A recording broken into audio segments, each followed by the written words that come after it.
Olá, bem-vindos à Igreja no Mundo, o programa da Fundação AIS, aqui na sua televisão. Eu sou o Paulo Aido e espero contar com a sua companhia aí desse lado durante os próximos 50 minutos. بس وضع كتير سيء وكتير تعبان. اجاني ضربت عملت عملية، دخلت المشفى العسكري شهر، قاموا راحوا يفصلوني من وظيفتي وطلعوني. لا ما عنا أكل وشفت بعينك يعني، وفي صعوبية وفي عالم. كنيسة الكاثوليك هي الوحيدة اللي عم تساعدنا بس ما بغير.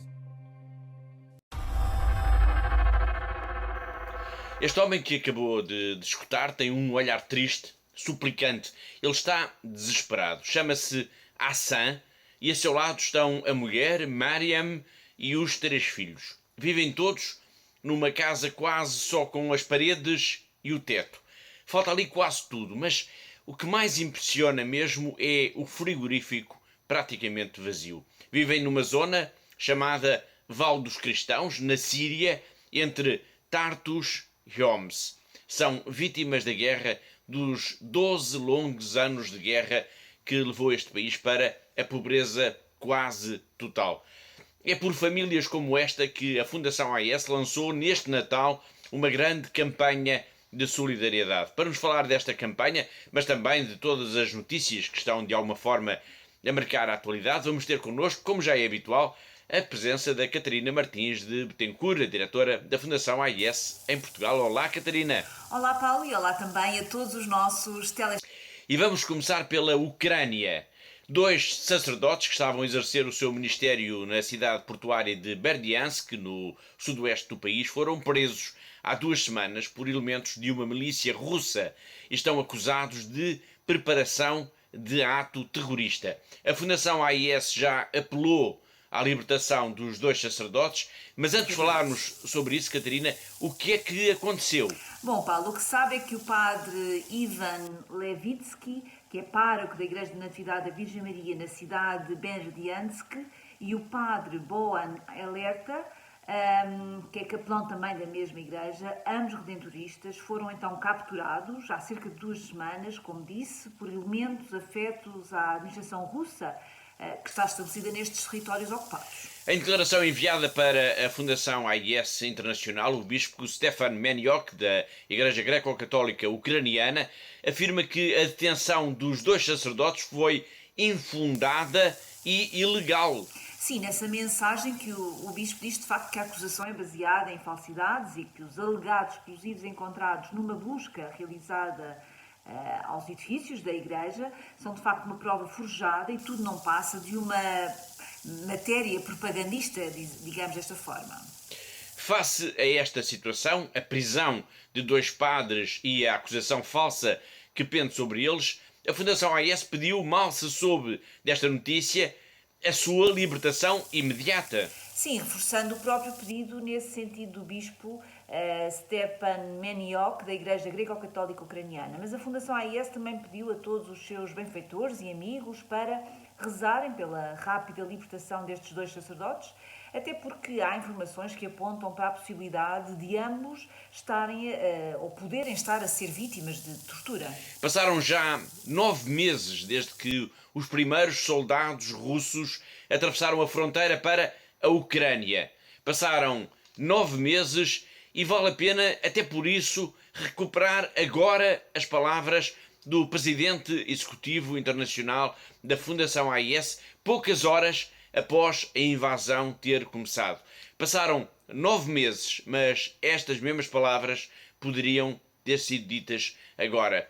Thomas Angeldern convoca-nos para rezar, secundando o apelo nesse sentido do Papa Francisco. Todos somos chamados a usar a arma mais poderosa que existe. E não é a bomba nuclear, é mesmo a oração. What we all wanted to avoid has happened. Ukraine is at war. ACN has supported the Catholic Church in Ukraine during the past, and it will not abandon her at this very critical and difficult time. People need consolation, strength and support. The immediate emergency grant by ACN, in addition to its current support, will strengthen the Church in Ukraine in its commitment to stay on the ground and keep serving its flock in the face of the military and economic war. Faced with the horror of this war in Ukraine, Pope Francis called on the most powerful weapon of all: prayer. All of us are invited to join in this effort. Agora vamos até à Nicarágua, pois foi revelada a versão atualizada do relatório Nicarágua, uma igreja perseguida, da responsabilidade da advogada e defensora dos direitos humanos, Marta Patrícia Molina. Vamos já saber os pormenores deste trabalho de investigação, mas antes importa assinalar um dos mais recentes episódios de perseguição à Igreja neste país. Estamos a falar da Nicarágua e este episódio aconteceu, Catarina, no dia 19 de novembro. Exatamente, Paulo. Portanto, foi nesse sábado, dia 19 de novembro, que dezenas de fiéis que participavam então numa procissão católica pelas ruas de Massaia, uma cidade no sul da Nicarágua, foram barrados pela polícia, que os encaminhou a todos eles para a igreja local.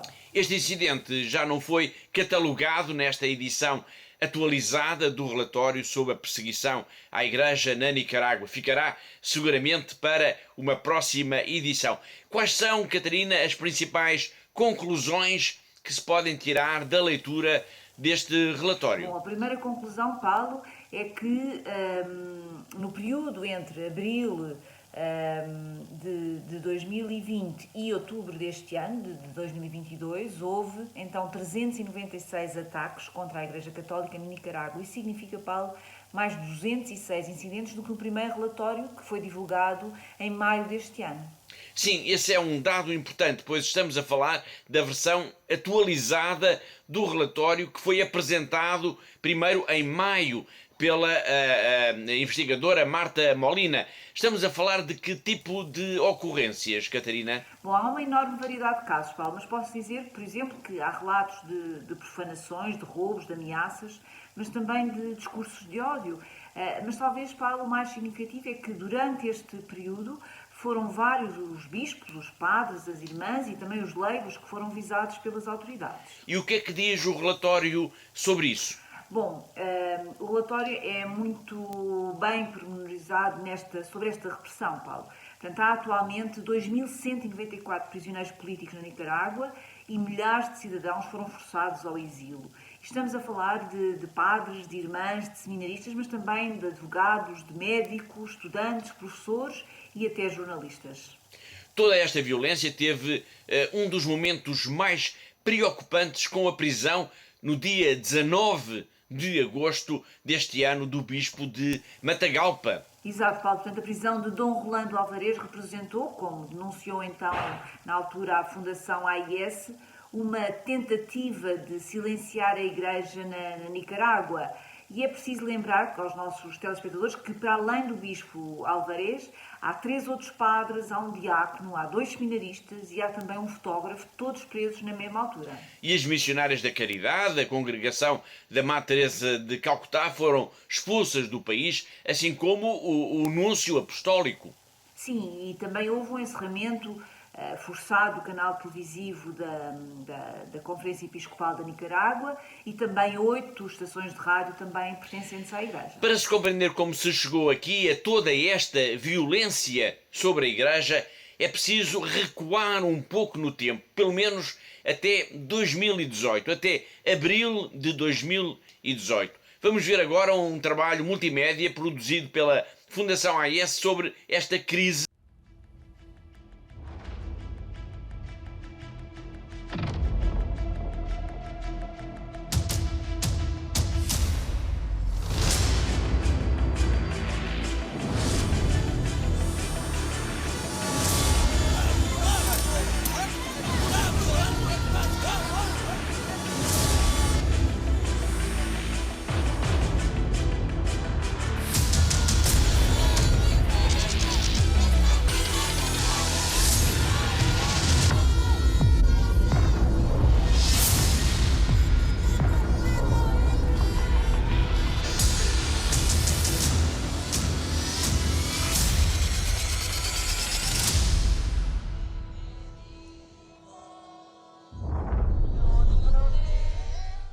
Verdaderamente para nosotros como pastores de esta iglesia que peregrina en Nicaragua, es bien triste en este momento porque sentimos que este conflicto ha abierto muchas heridas.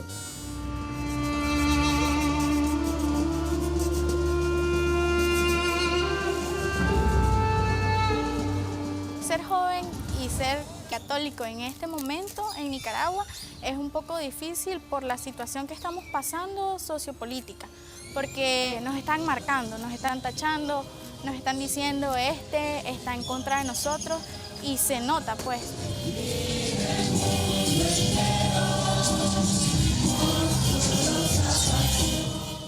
No nos dejan ser, siento que somos como blanco para denigrarnos, no dejarnos hacer nuestras actividades que normalmente hacíamos. Ahora cuesta muchísimo llegar a los jóvenes porque de alguna u otra manera ha habido una campaña de desprestigio para nuestra iglesia, para nuestra juventud.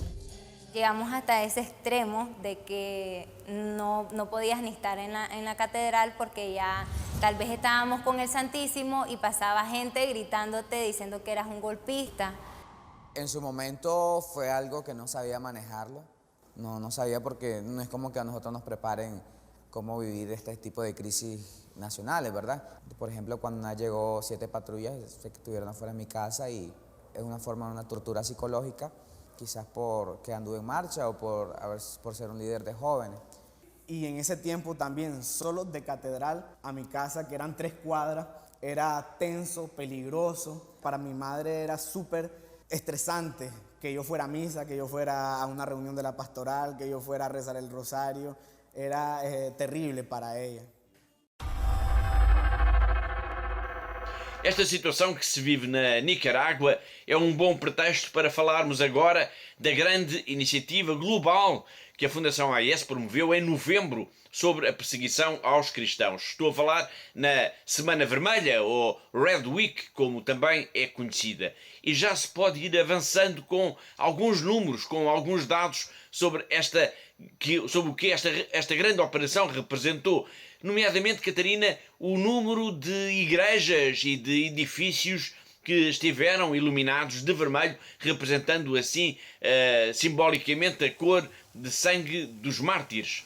Bom, Paulo, não é fácil ir juntando todos os números, porque foi de facto uma grande operação da Fundação AES, mas podemos já garantir que mais de 600 edifícios estiveram então iluminados em todo o mundo durante as últimas semanas de novembro. 6 centenas de edifícios é de facto um número fantástico. É verdade, Paulo, e estamos também muito felizes por essa adesão extraordinária a mais uma edição da Red Week. Portanto, em vários continentes, em pelo menos 17 países, houve igrejas, houve momentos que se associaram então à ajuda à igreja que sofre, lembrando então os mártires da fé e a perseguição aos cristãos nos dias de hoje. Por curiosidade, qual foi o país onde mais monumentos ou igrejas estiveram iluminados? Bom, foi a Alemanha, talvez também por estar lá o Secretariado Internacional da AES, mas foi aí de facto que se registrou uma maior adesão a esta iniciativa, com 170 igrejas iluminadas, igrejas e catedrais, a que seguiu a Áustria com 145 e depois os Países Baixos com 141. No caso da Áustria, há também que sublinhar que o próprio Parlamento austríaco esteve iluminado de vermelho. Mas esta foi uma iniciativa global, como já dissemos. E em Portugal, como é que foi? Bom, Paulo, em Portugal esteve iluminado vermelho o Monumento do Cristo Rei, em Almada, na Diocese de Setúbal, tal como tem acontecido nos últimos anos, mas houve também várias paróquias que se associaram a esta iniciativa, que foi o caso da Paróquia da Ramada e do Campo Grande, aqui no Patriarcado de Lisboa, as paróquias de Aveiro, de Santarém, mas ainda de São Lázaro, em Braga, cuja arquidiocese voltou de novo a iluminar de vermelho não só a Basílica dos Congregados, mas também o Santuário de São Bento da Porta Aberta. Já agora, Catarina, há alguma estimativa do número de pessoas que de alguma forma participaram também nestas iniciativas da Fundação AES? Bom, Paulo, como eu disse há pouco, ainda estamos a reunir as informações todas, mas para já, e de acordo com os números provisórios obtidos pelos diversos secretariados da Fundação AES espalhados pelo mundo, calcula-se que cerca de 10 mil pessoas participaram então nestes eventos que foram organizados pela Fundação AIS em todo o mundo. Estamos a preparar um trabalho multimédia sobre esta grande jornada de denúncia e divulgação também sobre a situação de perseguição aos cristãos no mundo. Contamos poder exibir esse trabalho já numa das próximas semanas, mas para já vamos ver o que os nossos colegas do Rome Reports fizeram sobre esta iniciativa global da Fundação AIS, em que entrevistaram John Pontifex, que é um dos responsáveis do secretariado britânico da Fundação AIS. The month of November is a time to particularly remember those facing religious persecution around the world. In 2015, Aid to the Church in Need, or ACN, created Red Week to break the silence on religious persecution. Red Week is an opportunity for everyone all over the world to shine a light on where it is that Christians and others who suffer for their faith, how it is that they suffer, and what it is that we can do as a community to shine a light on that suffering, to bring relief to those who suffer, and to pray for them. Through Red Week, ACN encourages people to pray for and take action to help those facing persecution. In different parts of the world, rosaries are prayed and masses celebrated on the last day of the week, Red Wednesday. John Pontifex, head of press and information for ACN, says that on Wednesday, people around the world are wearing red, and different buildings are lit up with red lights to show solidarity with persecuted Christians. Red being very much the colour of martyrdom, and a time when we're remembering those who paid the ultimate price for their faith. It becomes a very important sign of solidarity to pick that month as the time to remember those who paid that ultimate price, and indeed all those suffering who are still alive and who very much go day to day with harassment, discrimination, and worse, affecting them day by day. The Red Week campaign is focused on spreading awareness and sharing information about religious persecution. During this week, ACN releases the Persecuted and Forgotten report. It analyzes the situation of Christians in 24 countries over the previous 2 years. Persecuted and Forgotten 2022 makes clear that in 75% of the 24 countries reviewed, the situation for Christians has indeed worsened. Pontifex says Christians face violence from mobs, forced conversions, and state laws restricting their religious freedom.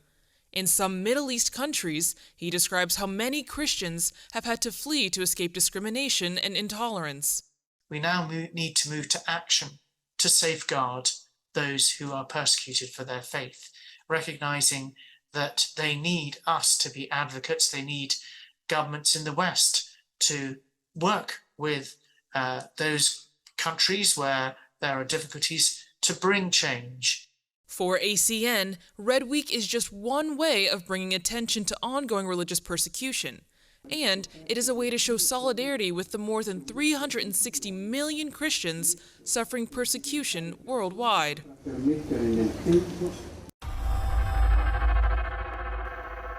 Esta iniciativa da Fundação AIS ficou marcada não só pela eliminação de vermelho de igrejas e de monumentos um pouco por todo o mundo, mas também pela divulgação de mais uma edição do relatório sobre a perseguição aos cristãos no mundo.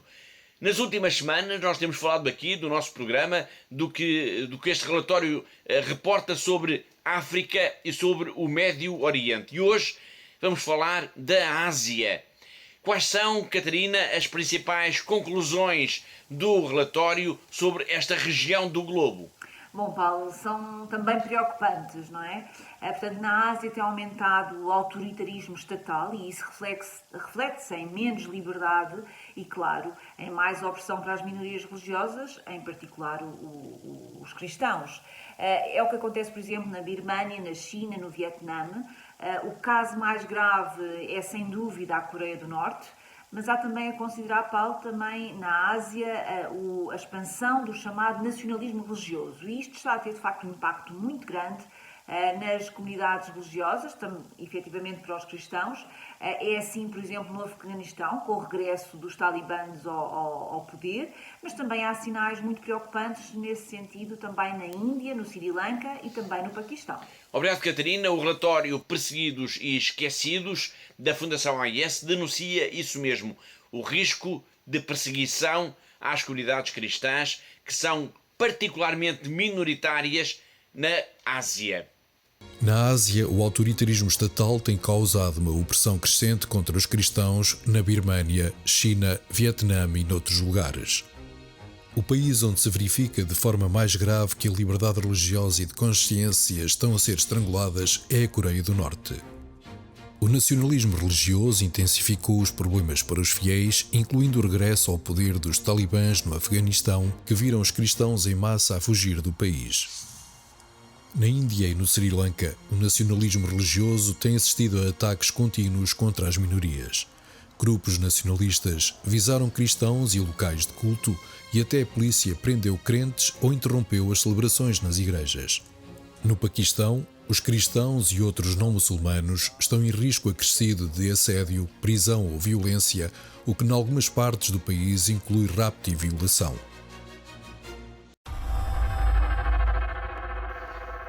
Um dos países assinalados neste relatório, no capítulo sobre África, foi Moçambique.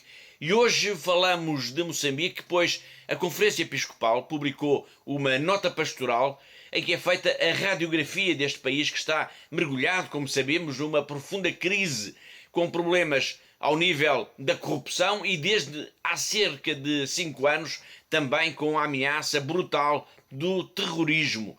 O documento dos bispos foi divulgado praticamente na mesma altura em que começou, Catarina, a exportação de gás na costa norte, precisamente ao largo de Cabo Delgado, onde tiveram início também os ataques reivindicados pelos jihadistas. É verdade, Paulo, e o mês de novembro vai ficar marcado então na história de Moçambique pelo início da exportação do gás natural da bacia de Rovuma, na costa norte do país, mas ficará também marcado pela corajosa nota pastoral da Conferência Episcopal, em que os bispos de facto alertam para um país profundamente desigual, onde há uma minoria rica que pode pagar todo o tipo de luxos e, por outro lado, existe uma maioria empobrecida que não tem sequer o suficiente para o básico para poder sobreviver.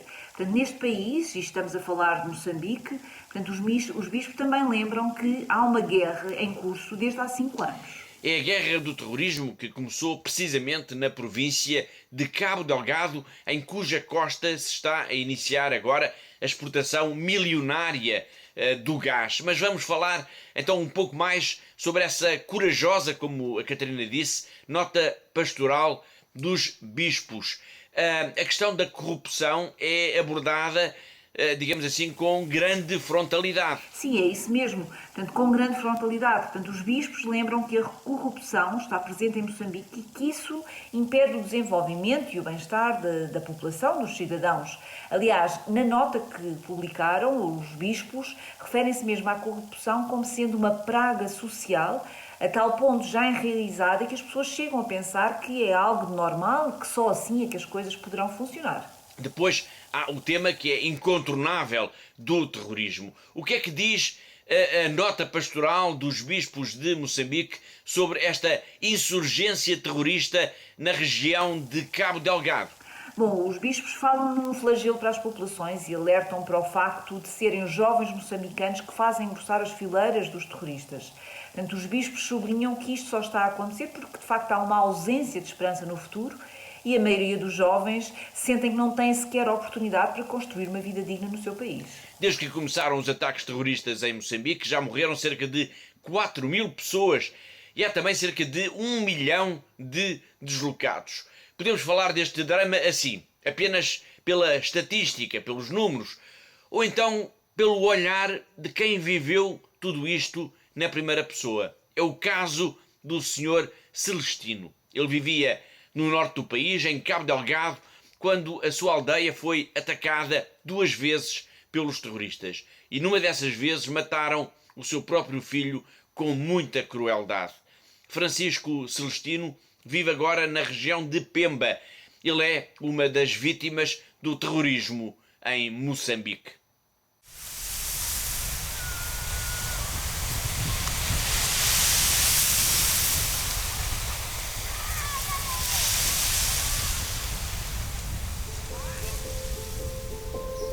Sim, chamo-me Francisco Faustino Francisco. Tenho 52 anos de idade. Estou na cidade de Pemba como deslocado do terrorismo.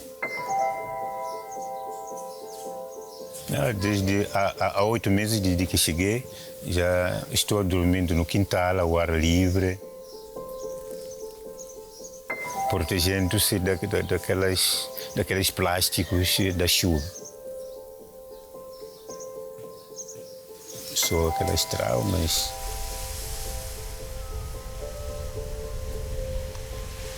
E tivemos o primeiro ataque. Foi no dia 7 de abril de 2020. 31 de outubro, então fomos atacados de novo, segundo ataque. Já o meu filho, primeiro acautelei o filho para que não andasse para lá. Mas um grupo de jovens que andavam por ali também a pular nessa procura de quê? E conseguiram encontrar-se com terroristas e degolaram.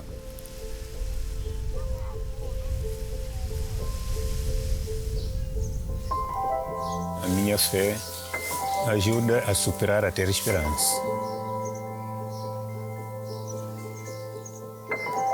Padre, conhecendo-me desde casa, então procurou. E eu depois as minhas dificuldades, ele começou a preocupar-me, a atender-me. O primeiro grupo procurou, me chamou e que tinha um projeto para o microcrédito.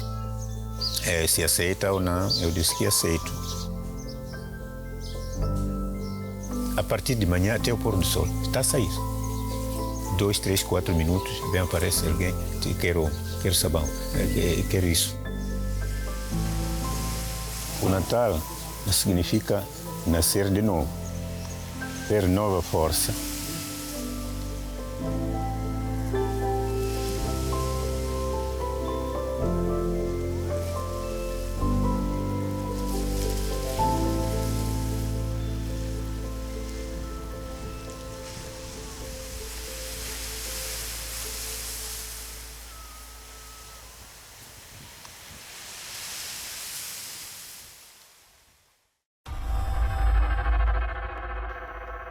E destas terras de Moçambique vamos agora até à China, na Ásia, ao encontro do nosso correspondente em Macau, o jornalista José Miguel Encarnação, que nos traz todas as semanas sempre um olhar muito atento sobre a vida da Igreja nesta diocese, nesta região do globo.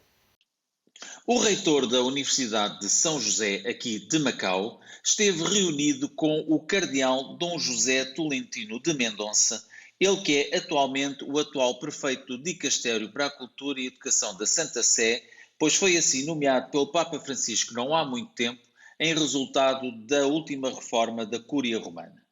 Mas voltando ao encontro que decorreu em Roma, o diácono Stephen Morgan, ele que é o reitor da Universidade de São José, esteve então reunido com o cardeal Dom José Tolentino de Mendonça e também, na mesma altura, com a reitora da Universidade Católica Portuguesa, a doutora Isabel Capeloa Gil. Estes 3 elementos participaram no encontro que houve na cidade interna do Conselho Executivo e Administrativo da Federação Internacional das Universidades Católicas, sendo que o cardeal português enalteceu o facto da Universidade de São José ter um papel importante no diálogo entre a Igreja Católica e as universidades da República Popular da China, o que é também manifestamente do agrado do Papa Francisco.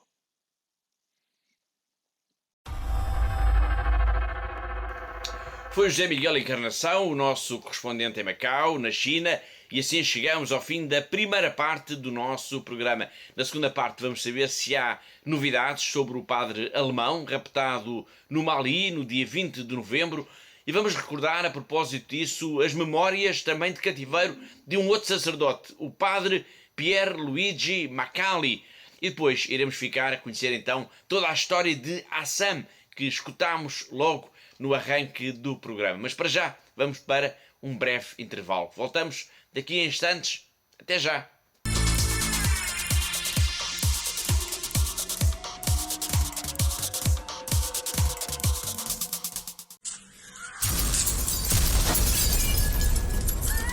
Перше, що були чути вибухи, почали до нас їхати перші біженці. Більшість матері з дітьми.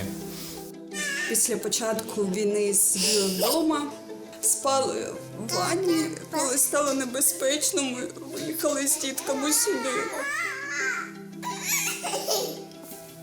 Перших днів війни якось світ змінився в Україні, і ми всі змінилися. В житті, яке змінилося, мусила працювати також і церква. Ми мусили заклити також і нашу католицьку школу, і семінарії. Ці місця ми постаралися також прийняти біженців. Хтось загубив своїх рідних, хтось був зґвалтований. Ми мали йому їх якось підтримати, зрозуміти і дати то відчуття, що ми разом. Дуже вдячна, що ми Богу, що ми попали сюди, і що зараз ми в безпеці, і о нас заботяться. Дуже вдячна.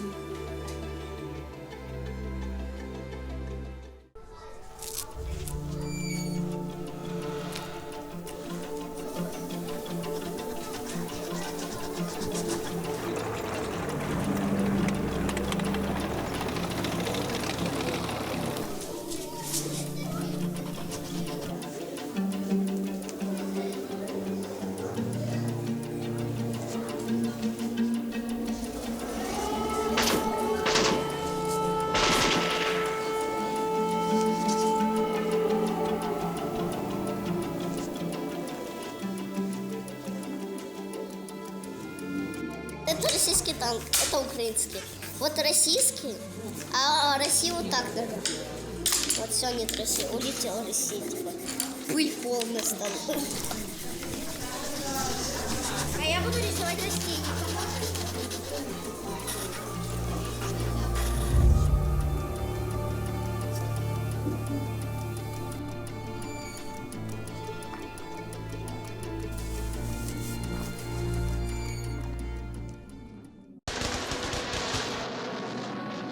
Прилетали снаряды туда каждое утро, каждый день, ночь у нас постоянно были обстрелы.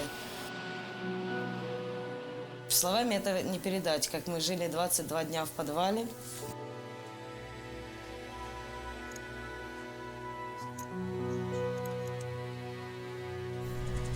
Спали на полу, ели то, что приходилось найти нам в магазине. Нам был этот шаг перешагнуть, просто выйти с этого бомбоубежища. Я не знаю, насколько, но мне надо было спасать своих детей, свою семью. Я взяла иконы, взяла детей, мы всех собрали и начали в ту машину залазить. Нам 9 человек было. Это было настолько страх, чтобы мы этот момент, хотя бы там километра 3-4 мы проехали, чтобы нас не убило. Мы в Запорожье на Львовском поезде, мы добрались вот сюда, да. Волонтеры нас встретили, привезли в дом паломников. Это, очень спасибо им большое директорам и вообще этой церкви, что нас приютили, нас здесь кормят, нам здесь спокойно, мы не слышим этих взрывов. Вся наша семья уцелела, слава Богу. Самое главное, это вот мы все живы.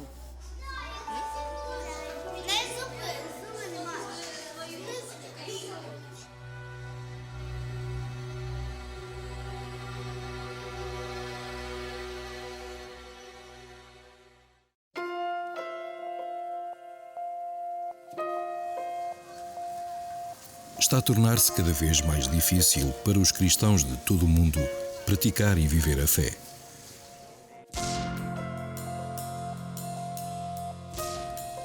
Em muitos lugares, os nossos irmãos e irmãs sofrem pelo seu amor a Cristo. A missão da ajuda à Igreja que sofre é construir uma ponte de amor que permita que a Igreja que sofre e é perseguida testemunhe a sua fé, inspirando aqueles que a ajudam. Tudo começou no Natal de 1947, quando um padre holandês de 34 anos, o padre Werenfried van Straten, tocado pela pobreza material e espiritual de 14 milhões de alemães deslocados depois da guerra, pediu aos católicos da Bélgica e da Holanda que ajudassem. O apelo deste mendigo de Deus deu origem a uma torrente de generosidade, provando que a reconciliação entre antigos inimigos era possível. Mais tarde, o sucesso deste apelo permitiu que ele se voltasse para as necessidades dos cristãos que sofriam dura perseguição por trás da cortina de ferro. Hoje, a Ajuda à Igreja que Sofre, ou AIS, é uma fundação pontifícia com alcance internacional em expansão.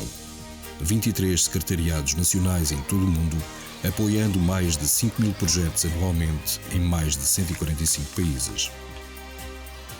Através destes projetos, a AIS apoia a Igreja no seu serviço de oração e de ação a centenas de milhões de pessoas, dando não somente uma resposta atempada às necessidades urgentes, mas também um sinal de solidariedade aos nossos irmãos e irmãs em Cristo. Hoje em dia é necessária muita desta ajuda no Médio Oriente, onde a presença cristã enfrenta uma ameaça existencial. A perseguição iniciada por grupos fundamentalistas provocou um êxodo sem precedentes. A AIS está empenhada em ajudar estes cristãos deslocados com respostas concretas à forte esperança e fé que mantêm no meio desta situação devastadora. Lá e por todo o mundo, a AIS apoia a construção e a reconstrução de igrejas, casas de Deus merecedoras da vida sacramental e onde as comunidades católicas se reúnem para prestar culto, rezar e serem fortalecidas na fé. Ao realizar este trabalho, é parte essencial da missão da AIS informar acerca deste sofrimento oculto dos católicos no mundo.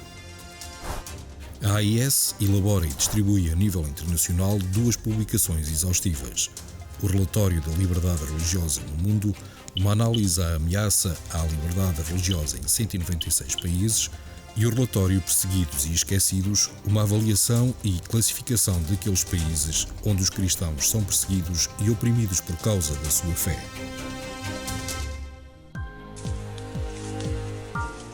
Perante este mundo, carregado de tantos sofrimentos, uma das necessidades mais importantes é a oração. A AIS apoia as religiosas de vida contemplativa, permitindo que, com a sua humanidade, libertem uma poderosa fonte de amor de Deus. São as religiosas de vida ativa que cuidam daqueles que carecem de ajuda espiritual ou material, principalmente nas regiões isoladas. A AIS apoia anualmente mais de 12.000 religiosas, ajudando-as a viver a sua vocação. A AIS também contribui para aqueles sacerdotes que mantêm viva a fé nas suas comunidades, mas que, contudo, vivem na pobreza. Anualmente, 43.000 sacerdotes recebem estipêndios de missas dos benfeitores da AIS, que solicitam a celebração de missas pelas suas intenções. Estes testemunhos inspiram jovens corajosos a oferecer a sua vida para servir a Igreja. Mas nas regiões pobres, responder a este chamamento é um percurso difícil. Para aliviar esta necessidade, todos os anos a AIS apoia a formação de aproximadamente 13.000 destes futuros padres por todo o mundo. Onde os fiéis não podem ir à Igreja, a AIS ajuda a Igreja a ir até aos fiéis, providenciando os meios de transporte necessários aos padres, religiosas e catequistas para servirem nas áreas mais remotas. Para ajudar a ensinar o Evangelho, a AIS apoia a tradução, impressão e distribuição de mais de 51 milhões de cópias da Bíblia para crianças em 190 línguas. Para muitos, este catecismo com ilustrações coloridas é o único livro que alguma vez terão. A AIS recebe pedidos de ajuda não só para livros, mas também para estações católicas de rádio e de televisão, bem como para a formação de pessoal qualificado para ajudar a espalhar a mensagem do Evangelho nos média. A cruz, o sinal da promessa de Deus, tem guiado o trabalho pastoral de ajuda à Igreja que sofre. A viga vertical une-nos ao amor de Deus e a viga horizontal estende este amor aos nossos irmãos e irmãs. É a cruz que também tem inspirado os benfeitores da AIS a ajudar aqueles que não conseguem levar as suas cruzes sozinhos. Eles estão a ser testados na fé. Nós estamos a ser testados no amor.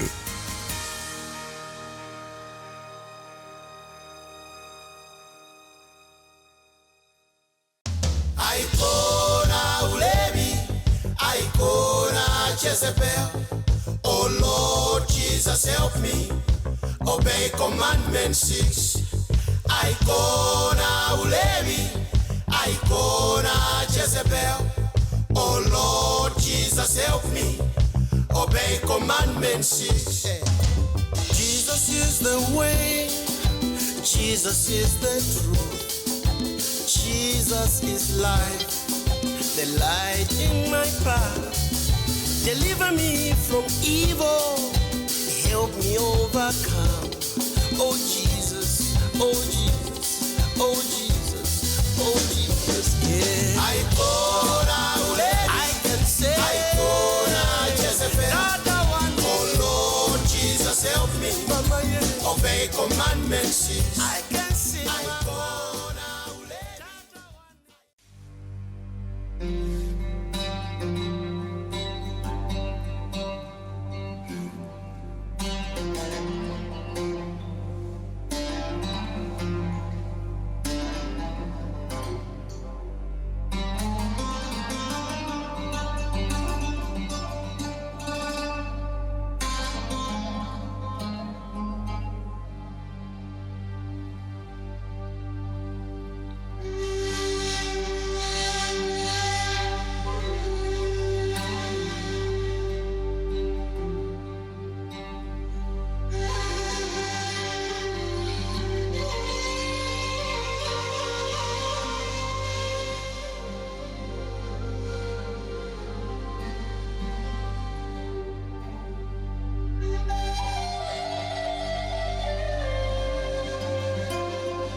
Olá de novo, está a ver Igreja no Mundo, o programa da Fundação AIS aqui na TV Canção Nova. Eu sou o Paulo Aido, comigo está a Catarina Martins de Betancourt, a diretora da Fundação AIS em Portugal. Na semana passada demos conta aqui do rapto de um sacerdote no Mali. Até ao momento continuamos, Catarina, sem qualquer informação nova sobre o paradeiro do padre Hans Joachim, da Sociedade dos Missionários de África. Bom, Paulo, infelizmente continuamos sem notícias dele, mas importa dizer que isto é mais ou menos normal. Às vezes é preciso esperar algumas semanas para que haja de facto alguma informação concreta em casos de raptos. O sacerdote foi sequestrado a 20 de novembro em Bamako, a capital do Mali. Vamos recordar para os nossos telespectadores o que aconteceu. Bom, Paulo, o que sabemos é que o sacerdote, de nacionalidade alemã, terá sido raptado perto da escola onde trabalhava, onde lecionava, e num momento em que se preparava para ir celebrar a missa a uma igreja da região. Aliás, foram os fiéis dessa comunidade que estranharam a sua demora e por isso foram à sua procura, e o que encontraram permitiu então concluir que alguma coisa de estranho se teria acontecido, uma vez que encontraram o automóvel abandonado, ao mesmo tempo, portanto, com as portas abertas, ao mesmo tempo também encontraram a cruz com que o sacerdote andava sempre também caída no meio do chão. Portanto, tudo isto indica que ele terá sido levado à força. A Catarina referiu que ele terá sido raptado, aparentemente, perto da escola onde dava aulas. Mas o que é que fazia este sacerdote no Mali? Bom, Paulo, ele além de sacerdote, portanto, dando apoio à comunidade local, claro, o padre Joaquim estava também empenhado fortemente a desenvolver o diálogo interreligioso. E por isso eu disse há pouco que ele lecionava então no Instituto de Educação Cristã Islâmica em Bamako. Um centro que dá formação a quem? Bom, a todas as pessoas que estiverem efetivamente interessadas no tema, desde leigos, padres, religiosos, portanto estamos a falar em formação em estudos islâmicos, procurando dessa forma dar um conhecimento aprofundado do Islão, e o objetivo desta escola, que é apoiada pela Fundação AIS, é permitir que todos os que a frequentem, sejam leigos, sejam religiosos, possam de facto construir pontos de diálogo com as comunidades muçulmanas. A aposta no diálogo entre religiões é sempre muito importante. Sim, e por maioria de razão em países como o Mali, onde existem de facto fortes correntes fundamentalistas, embora a grande maioria da população queira viver de facto em paz. Obrigado, Catarina. Tal como este padre Hans Joachim, também o padre Pier Luigi Macali é europeu, é missionário e também estava em África quando foi raptado. Ele não se encontrava no Mali, mas num país da região, o Níger. Por coincidência, temos vindo a escutar por aqui, no nosso programa, nas últimas semanas, o padre Pier Luigi Macali, numa grande entrevista que deu à Fundação AIS em agosto do ano passado, e em que falou sobre, precisamente, a sua experiência de cativeiro. Foram 2 anos de angústia às mãos de terroristas, de jihadistas. Recordar o seu testemunho agora ajuda a perceber o drama por que passará este padre Hans Joachim. Pierluigi Macali vai falar-nos dos seus raptores e das ligações destes grupos terroristas à Al-Qaeda. Io credo che fossero organizzati perché chi mi ha preso erano giovani fulani del vicino Burkina Faso, e dopo la mia cattura, il giorno dopo, li ho visti telefonare, sicuramente hanno trasmesso i miei dati, hanno avuto l'ordine di portarmi verso il Mali. Quando ho chiesto dove mi portate, mi dicevano dagli arabi. Gli arabi è una popolazione che vive nel Mali. E infatti dopo questo viaggio io sono stato consegnato a questi arabi che mi hanno preso in macchina e mi hanno portato nel deserto del Sahara. E poi questi, dopo un anno, mi hanno di nuovo portato verso un'altra zona dove sono i Tuareg. Il primo video che mi hanno fatto il 28 ottobre, mi hanno fatto dire che il gruppo che mi aveva rapito era il gruppo di sostegno all'Islam e ai musulmani, questo gruppo che federa diverse associazioni che si rifanno tutte ad Al-Qaeda. Logo no início do programa nós vimos um homem de olhar triste, suplicante. O homem está desesperado, chama-se Assam, e a seu lado está a mulher, Mariam, e os 3 filhos. Vivem todos na Síria, numa casa quase só com paredes e teto. Eles aceitaram abrir a porta de casa a uma equipa da Fundação AIS e contaram a sua história. O que mais impressionou a Catarina naquilo que, para si, claro, naquilo que eles disseram, naquilo que eles mostraram? Bom, Paulo, o que mais impressiona de facto, e como disse há pouco, é o frigorífico praticamente vazio. Portanto, aí percebe-se que esta família, pai, mãe e 3 filhos, estão na miséria, estão desamparados, e se não fosse de facto a ajuda da igreja local, não conseguiriam sequer sobreviver. Nós já vamos escutar o seu testemunho, mas isso é mesmo referido pelo casal, que a ajuda preciosa da igreja. Sim, e aqui gostaria de sublinhar de facto a importância do trabalho da Fundação AIS, Paulo. É que a igreja local, neste caso na Síria, é tão pobre como a própria comunidade, portanto, e não tem qualquer forma de poder apoiar a comunidade local. E só consegue distribuir alguma ajuda se receber alguma ajuda para que possa permitir que faça esta distribuição de comida. Daí a importância da campanha de Natal da Fundação AIS, Paulo. Esta família vive no Vale dos Cristãos, que é uma zona onde estão muitos dos que fugiram à guerra na Síria. É verdade, portanto, o Vale dos Cristãos foi um dos primeiros refúgios que os cristãos encontraram para fugir da guerra na Síria.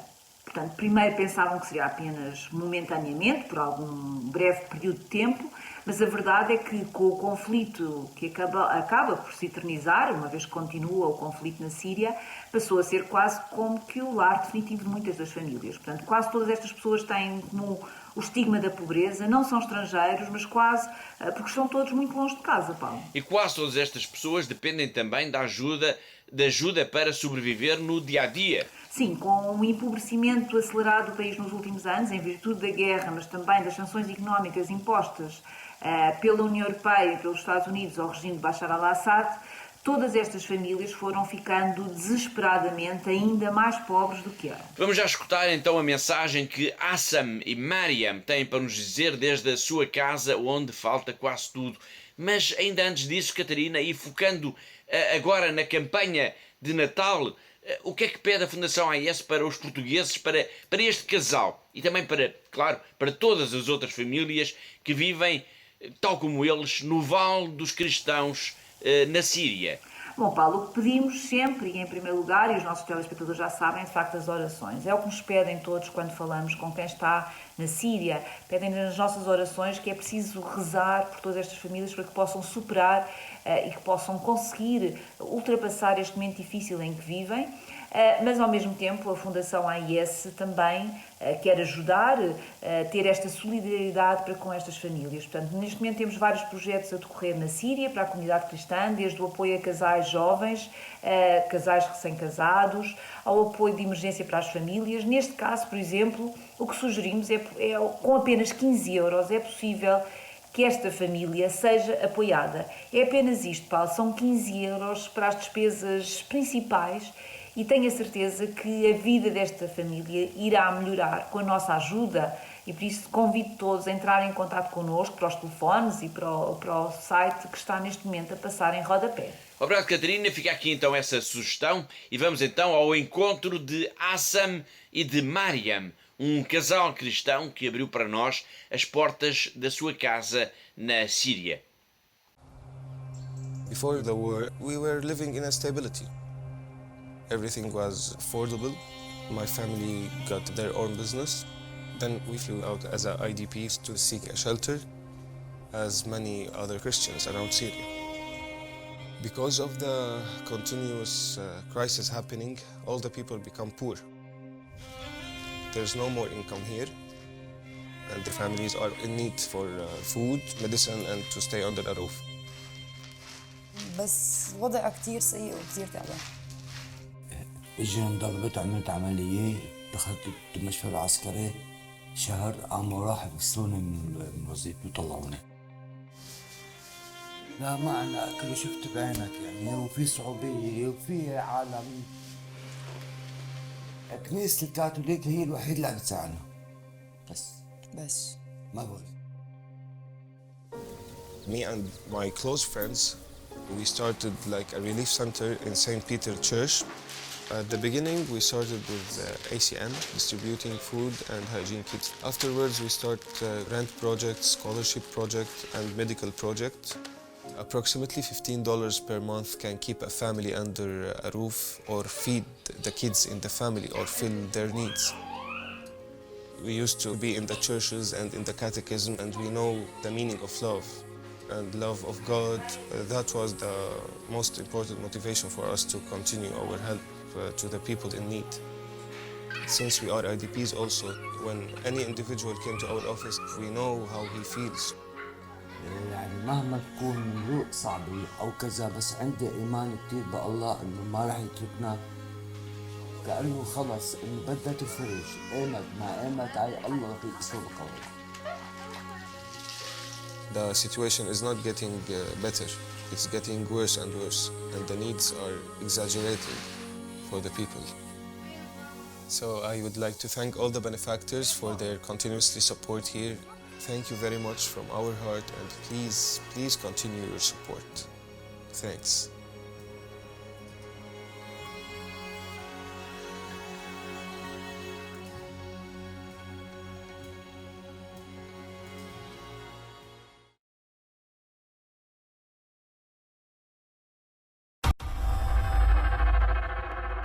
Deus nunca nos vai faltar, nunca nos vai deixar sozinhos, dizia mesmo agora Hassam. Ele precisa da nossa ajuda para que a sua família possa sobreviver no dia a dia. Ajudá-lo é uma das propostas da Fundação AIS para este Natal. É isso que procuramos fazer também aqui todas as semanas em Igreja no Mundo. Resta-me agradecer a colaboração da Catarina, a diretora da AIS em Portugal, assim como de todos os que ajudaram a produzir, a editar e a levar até si este programa. E já sabe, conto consigo sempre aí desse lado na próxima semana. Até lá, se Deus quiser.